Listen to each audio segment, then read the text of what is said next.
ಶ್ರೀಕೃಷ್ಣಾಯ ನಮಃ. ವಸುದೇವಸುತಂ ದೇವಂ ಕಂಸಚಾಣೂರಮರ್ದನಂ ದೇವಕೀ ಪರಮಾನಂದಂ ಕೃಷ್ಣಂ ವಂದೇ ಜಗದ್ಗುರುಂ.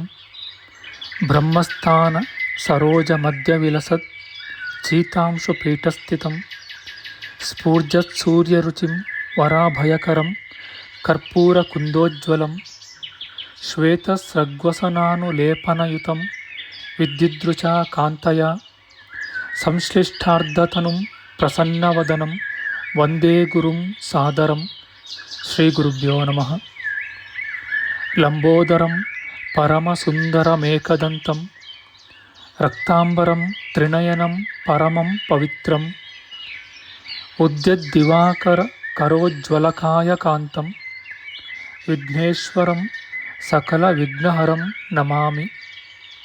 ತ್ವಾಂ ದೇವ ವಿಘ್ನದಲನೇತಿ ಚ ಸುಂದರೇತಿ ಭಕ್ತಿಪ್ರಿಯೇತಿ ಸುಖದೇತಿ ಫಲಪ್ರದೇತಿ ವಿದ್ಯಾಪ್ರದೇತ್ಯಗಹರೇತಿ ಚ ಯೇ ಸ್ತುವಂತಿ ತೇಭ್ಯೋ ಗಣೇಶವರದೋ ಭವ ನಿತ್ಯಮೇವ. ಶ್ರೀ ಮಹಾಗಣಪತಯೇ ನಮಃ. ಯಾ ಕುಂದೇಂದು ತುಷಾರಹಾರಧವಳ ಯಾ ಶುಭ್ರ ವಸ್ತ್ರಾವೃತ ಯಾ ವೀಣಾ ವರದಂಡಮಂಡಿತಕರ ಯಾ ಶ್ವೇತ ಪದ್ಮಾಸನ ಯಾ ಬ್ರಹ್ಮಾಚ್ಯುತ ಶಂಕರ ಪ್ರಭೃತಿಭಿಃ ದೇವೈಃ ಸದಾ ವಂದಿತಾ ಸಾ ಮಾಂ ಪಾತು ಸರಸ್ವತೀ ಭಗವತಿ ನಿಶ್ಶೇಷ ಜಾಡ್ಯಾಪಃ. ಶ್ರೀ ಸರಸ್ವತ್ಯೇ ನಮಃ. ವೇದಾರ್ಥತತ್ವವಿಶದೀಕರಣೇನ ಪುಂಸಾಂ ಉಚ್ಚೈರ್ಗತಿಂ ಜಗತಿಯೋ ದಯಾಯ ವಿಧಾತುಂ ರಮ್ಯಾಂ ಪುರಾಣಪದವೀಂ ಪ್ರಣಿನಾಯ ತಸ್ಮೈ ಲೋಕೇಶವೈಭವಪುಷೇ ಋಷಯೇ ನಮಸ್ತಾತ್. ತಸ್ಮೈ ವ್ಯಾಸಾಯ ಮುನಯೇ ಸರ್ವಜ್ಞಾಯ ಮಹರ್ಷಯೇ ಪರಾಶರ್ಯಾಯ ಶಾಂತಾಯ ನಮೋ ನಾರಾಯಣಾತ್ಮನೆ. ಶ್ರೀ ವ್ಯಾಸಾಯ ನಮಃ. ನಾರಾಯಣಂ ನಮಸ್ಕೃತ್ಯ ನರಂ ಚೈವ ನರೋತ್ತಮಂ ದೇವೀಂ ಸರಸ್ವತೀಂ ವ್ಯಾಸಂ ತತೋ ಜಯಮುದೀರಯೇತ್. ಕನಕರುಚಿದುಕೂಲಃ ಕುಂಡಲೋಲ್ಲಾಸಿಗಲ್ಲಃ ಶಮಿತಭುವನಭಾರಃ ಕೋಪಿ ಲೀಲಾವತಾರಃ ತ್ರಿಭುವನ ಸುಖಕಾರಿ ಶೇಷಶಾಯೀ ಮುಕುಂದೋ ಪರಿಕಲಿತರಮಾಂಗೋ ಮಂಗಲಂ ನಸ್ತನೋತು. ನಮಾಮಿ ಗೋವಿಂದ ಪದಾರವಿಂದಂ ಸದೇಂದಿರಾನಂದನಮುತ್ತಮಾಡ್ಯಂ ಜಗಜ್ಜನಾನಾಂ ಹೃದಯ ಸನ್ನಿವಿಷ್ಟಂ ಮಹಾಜನೈಕಾಯನಮುತ್ತಮೋತ್ತಮಂ. ನಮಸ್ತೆ ಚಕ್ರಹಸ್ತಾಯ ಶಾಂಗಹಸ್ತಾಯ ತೇ ನಮಃ. ನಂದಹಸ್ತಾಯ ತೇ ವಿಷ್ಣೋ ಶಂಖಹಸ್ತಾಯ ತೇ ನಮಃ. ಓಂ ನಮೋ ವಾಸುದೇವಾಯ ನಮಃ ಸಂಕರ್ಷಣಾಯ ಚ ಪ್ರದ್ಯುಮ್ನಾಯ ನಮಸ್ತುಭ್ಯಂ ಅನಿರುದ್ಧಾಯ ತೇ ನಮಃ. ಅನಾಕಾರೋ ಮಹೋಜಾಶ್ಚ ಯಶ್ಚಾದೃಷ್ಟಗತಿರ್ದಿವಿ ಜಗತ್ಪೂಜ್ಯೋ ಜಗತ್ಪ್ರಾಣಂ ತಂ ವಾಯುಂ ಪ್ರಣಮಾಮ್ಯಹಂ. ವಾಯುರೂಪಿ ಪರಮಾತ್ಮನೇ ನಮಃ. ಪ್ರಿಯ ಬಾಂಧವರೇ, ನಮ್ಮ ಈ ಶ್ರೀ ಲಾಲೀಕೃಷ್ಣ ಚಾನಲ್ಗೆ ಸ್ವಾಗತ. ಹಿಂದಿನ ವಿಡಿಯೋದ ಮುಂದುವರಿದ ಭಾಗವಾದ ಇಂದಿನ ವಿಡಿಯೋದಲ್ಲಿ ನಾವು ಶ್ರೀಮದ್ ವಾಯು ಮಹಾಪುರಾಣದ ಪ್ರಥಮ ಖಂಡದ 49ನೆಯ ಅಧ್ಯಾಯದ ಚತುರ್ಥಾಂಶದ ವಿಚಾರ ಮಾಡೋಣ. ಈ ಅಧ್ಯಾಯದಲ್ಲಿ ಪ್ಲಕ್ಷದ್ವೀಪಾದಿ ವರ್ಣನೆ, ಅಲ್ಲಿನ ಸಪ್ತ ಪರ್ವತಗಳು, ಶಾಲ್ಮಲೀದ್ವೀಪ, ಕುಶದ್ವೀಪ, ಕ್ರೌಂಚದ್ವೀಪ, ಪುಷ್ಕರದ್ವೀಪ ಇವುಗಳ ವರ್ಣನೆಯ ವಿಚಾರ ಮಾಡೋಣ. ಶ್ರೀಕೃಷ್ಣಾಯ ನಮಃ. ಸೂತಮುನಿಯು ಮುಂದುವರಿಸಿ ಹೇಳುತ್ತಾರೆ, ಮಂಗಳಪ್ರದವಾದ ಜಲವಿರುವ ಗಂಗೆಯಿಂದ ಉತ್ಪನ್ನವಾದ ಮೊದಲನೆಯ ನದಿಯು ಸುಕುಮಾರಿ ನಾಮಕವಾಗಿದೆ. ಆ ಕಾರಣದಿಂದಲೇ ಅನುತಪ್ತೆ ಎಂಬ ಬೇರೊಂದು ನಾಮವು ಲೋಕವಿಖ್ಯಾತವಾಗಿದೆ. ಎರಡನೆಯ ನದಿಗೆ ಕುಮಾರಿ ಎಂಬ ನಾಮವು, ಸತಿ ಎಂಬ ಬೇರೊಂದು ನಾಮವು ಸಿದ್ಧವಾಗಿದೆ. ಮೂರನೆಯ ನದಿಗೆ ನಂದೆ, ಪಾರ್ವತಿ ಎಂಬ ಉಭಯ ನಾಮಗಳು ಬಂದಿವೆ. ನಾಲ್ಕನೆಯ ನದಿಗೆ ಶಿವ, ತ್ರಿದಿವ ಎಂಬ ಎರಡು ಹೆಸರು. ಐದನೆಯದಕ್ಕೆ ಇಕ್ಷು, ಕ್ರತು ಎಂಬ ಉಭಯ ನಾಮಗಳು. ಆರನೆಯ ನದಿಗೆ ಧೇನುಕ ಎಂದು, ಏಳನೆಯ ನದಿಗೆ ಮೃತ ಎಂದು ನಾಮಗಳು ಸಂಭವಿಸಿವೆ.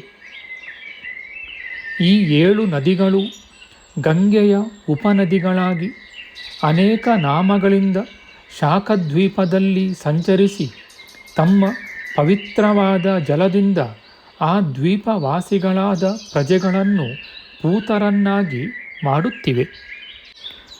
ಪ್ರಖ್ಯಾತವಾದ ಈ 7 ನದಿಗಳನ್ನು ಸಾವಿರಾರು ಉಪನದಿಗಳು ಅನುಸರಿಸಿ ಜನರನ್ನು ಪರಿಶುದ್ಧರನ್ನಾಗಿ ಮಾಡುತ್ತವೆ.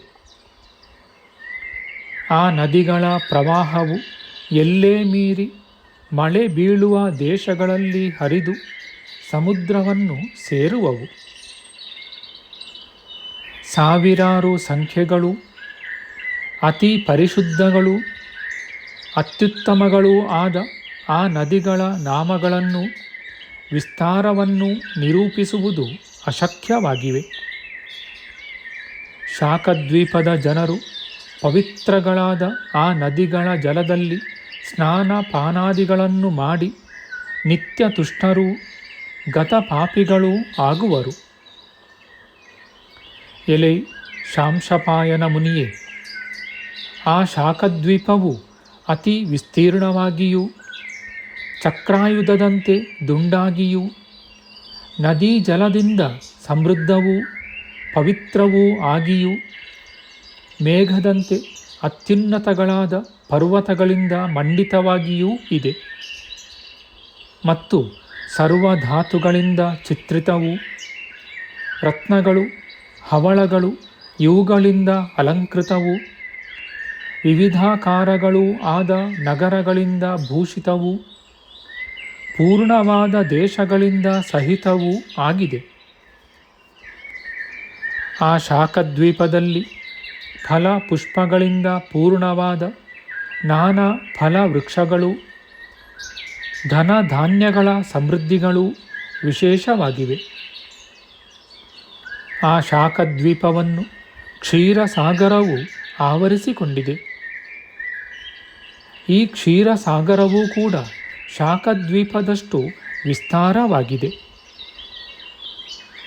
ಪರ್ವತಗಳಿಂದ ಆವೃತವಾದ ಆ ದ್ವೀಪದಲ್ಲಿ 7 ದೇಶಗಳು ಪವಿತ್ರವಾಗಿಯೂ ಶುಭಜನಕವಾಗಿಯೂ ವರ್ಣಗಳು, ಆಶ್ರಮಗಳು, ಆಚಾರ ಪದ್ಧತಿಗಳು ಇವುಗಳಿಂದ ಸಹಿತವಾಗಿಯೂ ಸಮೃದ್ಧವಾಗಿಯೂ ಇವೆ. ಆ ದೇಶದಲ್ಲಿ ವರ್ಣ ಸಾಂಕರ್ಯವಾಗಲಿ, ಆಶ್ರಮ ತ್ಯಾಗವಾಗಲಿ, ಧರ್ಮ ವ್ಯತ್ಯಾಸವಾಗಲಿ ಲೇಷ ಮಾತ್ರವೂ ಇಲ್ಲದಿರುವುದರಿಂದ ಪ್ರಜೆಗಳು ನಿತ್ಯ ಸುಖಿಯಾಗಿಯೂ ಆರೋಗ್ಯ ದೃಢಕಾಯರಾಗಿಯೂ ಪೂರ್ಣಾಯುಷ್ಯವುಳ್ಳವರಾಗಿಯೂ ಇರುವರು. ಶಾಖದ್ವೀಪದ ಪ್ರಜೆಗಳಲ್ಲಿ ಲೋಭ, ಮೋಹ, ಕಪಟ, ಈರ್ಷ್ಯ, ಅಸೂಯ, ಅಧೈರ್ಯ, ಸ್ವಧರ್ಮ ತ್ಯಾಗಗಳು ಲೇಷ ಮಾತ್ರವೂ ಇರುವುದಿಲ್ಲ. ಅವರು ಸ್ವಾಭಾವಿಕವೂ ಸಹಜವೂ ಆದ ಧರ್ಮಾವಲಂಬಿಗಳಾಗಿಯೇ ಇದ್ದರು. ಆ ಪ್ರಜೆಗಳಲ್ಲಿ ಲಂಚಕೋರತನವೂ ಶಿಕ್ಷೆಯೂ ದಂಡವಿಧಿಯೂ ಇರಲೇ ಇಲ್ಲ. ಅವರೆಲ್ಲರೂ ಧರ್ಮಜ್ಞರೂ ಸ್ವಧರ್ಮ ನಿರತರೂ ಆಗಿ ದೀನರನ್ನೂ ಅನಾಥರನ್ನೂ ಪಾಲಿಸುತ್ತಿದ್ದರು. ಪರಸ್ಪರ ರಕ್ಷಕರೂ ಆಗಿರುವರು. ಆ ಶಾಖದ್ವೀಪ ಮತ್ತು ಆ ದ್ವೀಪದ ಪ್ರಜೆಗಳು ಇವರ ವಿಷಯವಾಗಿ ನಾನು ನಿಮಗೆ ತಿಳಿಸಿರುವುದಕ್ಕಿಂತಲೂ ಹೆಚ್ಚಾಗಿ ತಿಳಿಸಲು ಸಾಧ್ಯವಿಲ್ಲ. ಈಗ 7ನೆಯದಾದ ಪುಷ್ಕರ ದ್ವೀಪವನ್ನು ವಿವರಿಸುವೆನು ಕೇಳಿ. ಪುಷ್ಕರ ದ್ವೀಪದ ಸುತ್ತಮುತ್ತಲೂ ಕ್ಷೀರ ಸಮುದ್ರವು ಆವರಿಸಿಕೊಂಡಿದೆ. ಆ ಪುಷ್ಕರ ದ್ವೀಪವು ಶಾಖದ್ವೀಪಕ್ಕಿಂತಲೂ 2ರಷ್ಟು ವಿಸ್ತಾರವಾಗಿದೆ. ಪುಷ್ಕರ ದ್ವೀಪದಲ್ಲಿ ಸಂಪದ್ಯುಕ್ತವೂ ಏಕ ಮಹಾಶಿಲಮಯವೂ ವಿಚಿತ್ರಗಳು, ರತ್ನಮಯಗಳು, ಸುಂದರಗಳು, ಅತ್ಯುನ್ನತಗಳೂ ಆದ ಶಿಖರಗಳಿಂದ ಮಂಡಿತವೂ ಆದ ಮಾನಸ ಪರ್ವತವು ದೇದೀಪ್ಯಮಾನವಾಗಿದೆ. ಆ ದ್ವೀಪದ ಪೂರ್ವ ಭಾಗದಲ್ಲಿ ಮಹತ್ತೂ ವಿಚಿತ್ರವೂ ಆದ ಸಾನುಗಳಿವೆ. ಆ ಪರ್ವತದ ಸುತ್ತಳತೆಯು 25,000 ಯೋಜನಗಳಷ್ಟು ವಿಶಾಲವಾಗಿದೆ. ಆ ಮಾನಸಗಿರಿಯು 34,000 ಯೋಜನಗಳಷ್ಟು ಎತ್ತರವಾಗಿರುತ್ತದೆ. ಆ ಮಾನಸ ಪರ್ವತೋತ್ತಮವು ಪುಷ್ಕರ ದ್ವೀಪದ ಅರ್ಧ ಭಾಗದಷ್ಟು ವಿಶಾಲವಾಗಿದೆ ಮತ್ತು ಸಮುದ್ರದ ಸಮೀಪದಲ್ಲಿ ನವೀನವಾಗಿ ಉದಯಿಸಿರುವ ನೂತನ ಚಂದ್ರನಂತೆ ಹೊಳೆಯುತ್ತಿರುತ್ತದೆ. ಅದು 50,000 ಯೋಜನದಷ್ಟು ಎತ್ತರವಾಗಿಯೂ ಇರುತ್ತದೆ. ಆ ಮಾನಸ ಪರ್ವತದ ಸುತ್ತಳತೆಯೂ ಸಹ 50,000 ಯೋಜನ ವಿಸ್ತಾರವಾಗಿದೆ. ಹೀಗೆ ಆ ಪರ್ವತವು ಸೌಂದರ್ಯಯುಕ್ತವಾಗಿ ದ್ವೀಪದ ಒಂದು ಭಾಗದಲ್ಲಿ ಶೋಭಿಸುತ್ತಿದೆ. ಆ ಪರ್ವತವು ಒಂದೇ ಪ್ರಸ್ಥಭೂಮಿಯಲ್ಲಿದ್ದರೂ ಕೂಡ ಸನ್ನಿವೇಶ ವಿಶೇಷದಿಂದ 2 ಭಾಗಗಳಾಗಿವೆಯೋ ಎಂಬಂತೆ ತೋರುತ್ತಿದೆ. ಅದು ಸ್ವಾದೂದಕ ಸಮುದ್ರದಿಂದ ಸುತ್ತುವರಿಯಲ್ಪಟ್ಟಿದೆ. ಅಂದರೆ ಸುತ್ತಲೂ ಸ್ವಾದೂದಕ ಸಮುದ್ರವಿದೆ. ಆ ಪರ್ವತದಂತೆ ಪುಷ್ಕರ ದ್ವೀಪವೂ ಸಹ ಸುತ್ತಲೂ ಅತಿ ವಿಶಾಲವಾಗಿರುತ್ತದೆ. ಆ ದ್ವೀಪದಲ್ಲಿ ಪುಣ್ಯಕರವೂ ಮಂಗಳಪ್ರದವೂ ಆದ 2 ದೇಶಗಳು ಶೋಭಿಸುತ್ತವೆ. ಆ ದೇಶಗಳು ಮಾನಸ ಪರ್ವತದ ಸುತ್ತಲೂ ಮಂಡಲಾಕಾರಗಳಾಗಿವೆ. ಮಾನಸ ಪರ್ವತದ ಬಾಹ್ಯ ಭಾಗದಲ್ಲಿ ಮಹಾವೀತವೆಂಬ ಖಂಡವಿರುತ್ತದೆ. ಅದರ ಒಳಭಾಗದಲ್ಲಿ ಧಾತಕೀ ಖಂಡವೆಂಬ ಮತ್ತೊಂದು ಖಂಡವು ಪ್ರಕಾಶಿಸುತ್ತಿರುವುದು. ಆ ಖಂಡದಲ್ಲಿ ಪ್ರಜೆಗಳು 10,000 ವರ್ಷಗಳು ಜೀವಂತರಾಗಿಯೂ ಆರೋಗ್ಯ ಸುಖ ಸಂಪನ್ನರಾಗಿಯೂ ಮಾನಸಿಕ ಸಿದ್ಧಿಗಳನ್ನು ಪಡೆದವರಾಗಿಯೂ ಇರುವರು.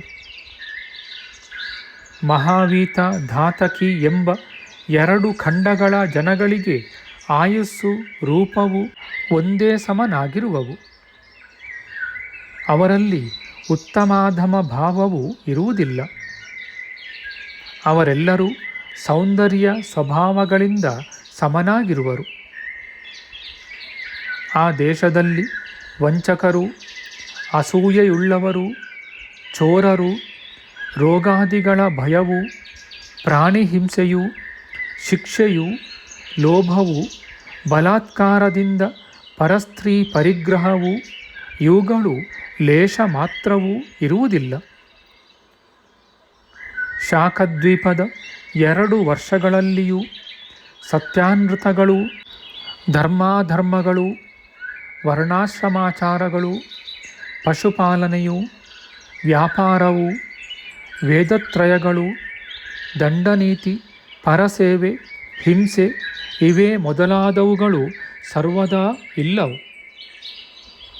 ಅಲ್ಲಿ ನದಿ, ಮಳೆ, ಶೀತೋಷ್ಣಗಳಾವುವೂ ಇರುವುದಿಲ್ಲ. ಭೂಮಿಯ ಊಟೆಯಿಂದಲೂ ಗಿರಿಗಳ ಝರಿಗಳಿಂದಲೂ ನೀರು ಯಥೇಚ್ಛವಾಗಿರುತ್ತದೆ.